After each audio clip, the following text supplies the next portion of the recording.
नमस्कार दोस्तों, नरेंद्र मोदी को 3 परिवारों से, 3 खानदानों से, 3 पार्टियों से आखिर डर क्यों लग रहा है?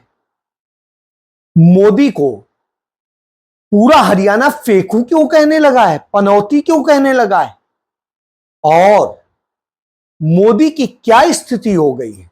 क्या मोदी प्रधानमंत्री की कुर्सी से हटाए जाने वाले हैं?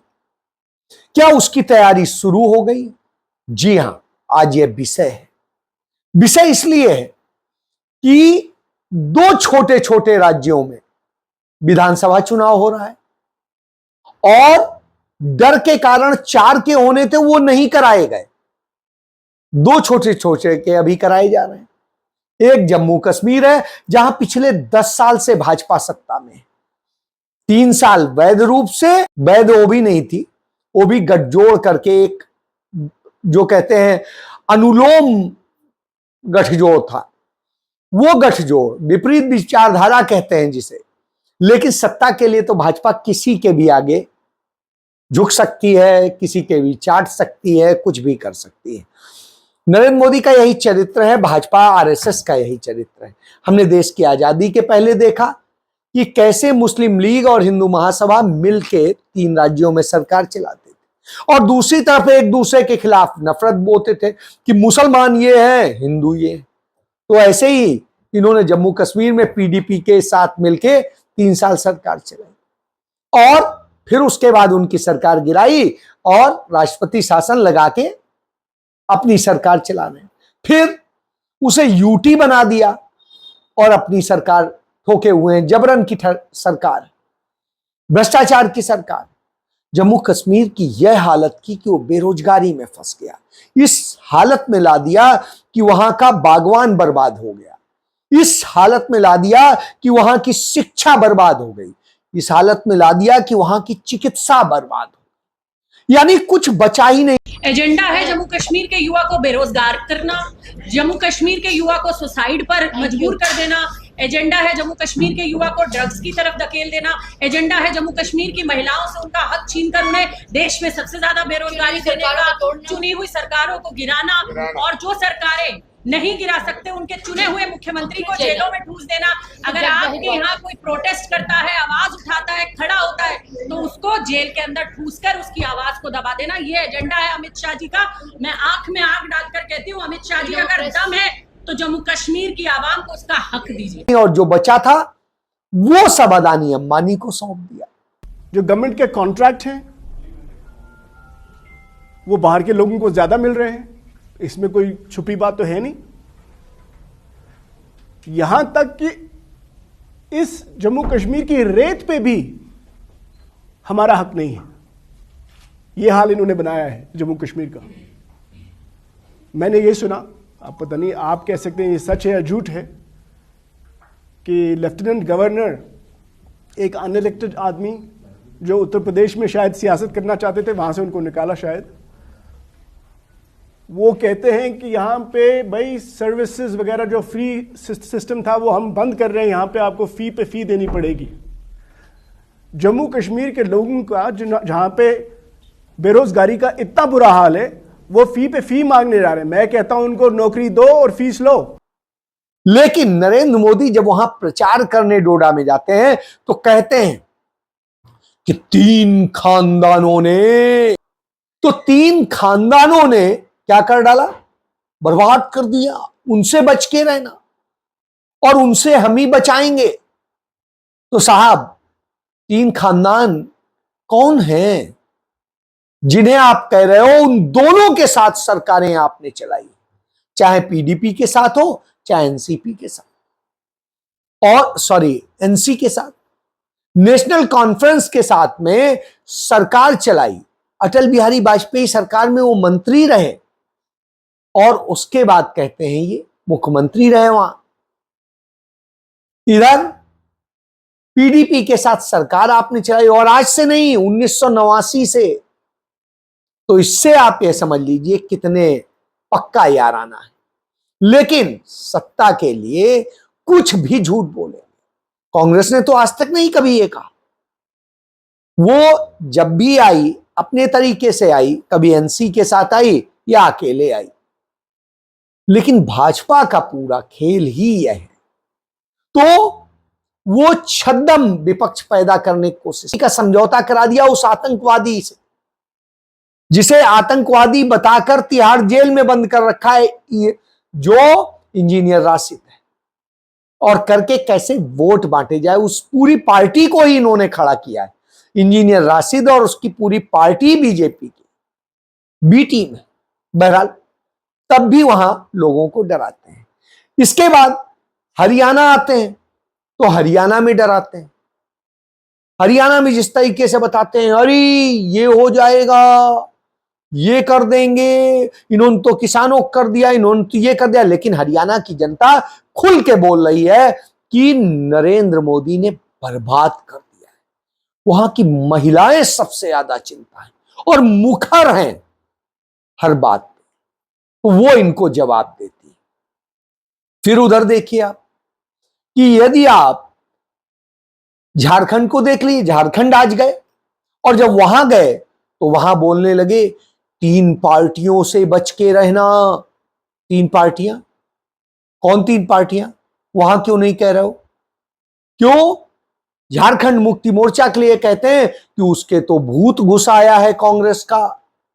भाई भूत घुस आया है तो आप भूत निकाल दो।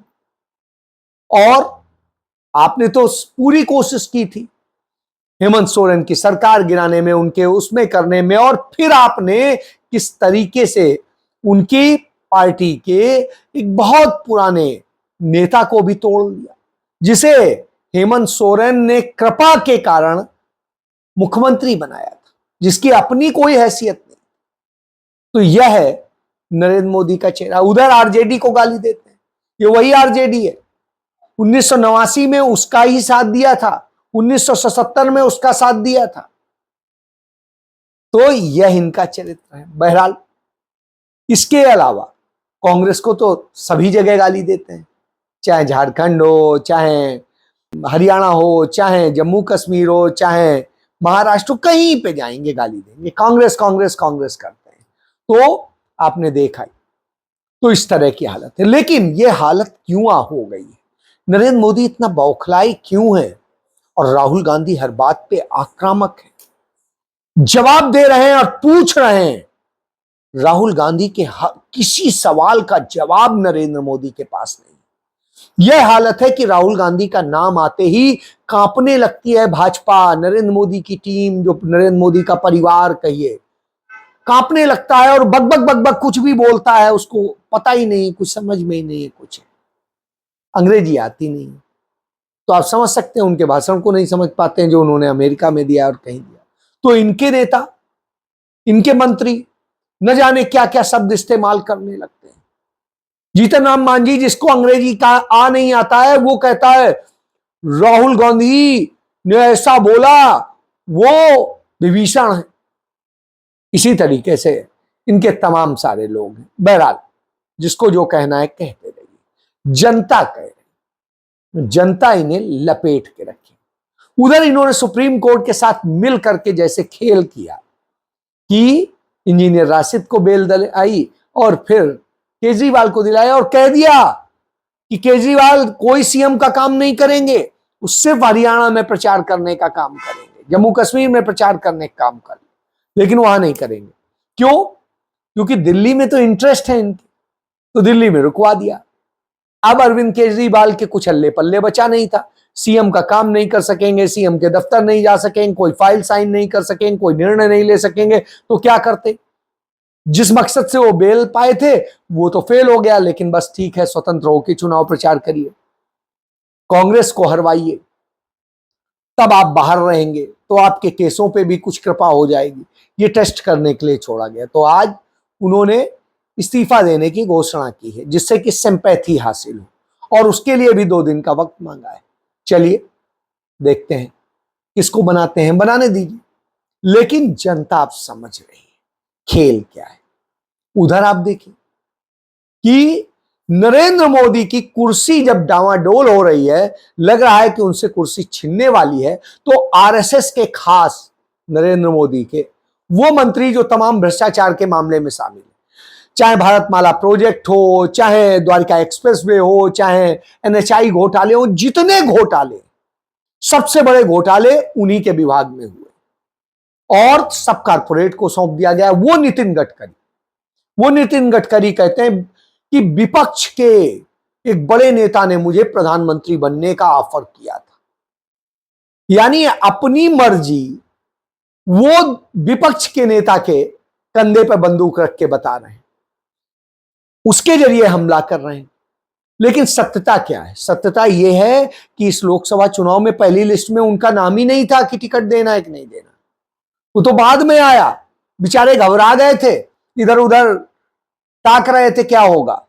तो अब संघ के जरिए यह कोशिश कर रहे हैं कि यदि नरेंद्र मोदी की कुर्सी गई तो मुझे मिल जाएगी, तो इसलिए अब दावेदारी पेश करने लगे। इसीलिए उद्धव ठाकरे की पार्टी की राज्यसभा सदस्य कहती हैं प्रियंका चतुर्वेदी कि भाई जो इच्छा है वो अपनी इच्छा व्यक्त करो, लेकिन विपक्ष के कंधे पे क्यों तलवार रखे हो।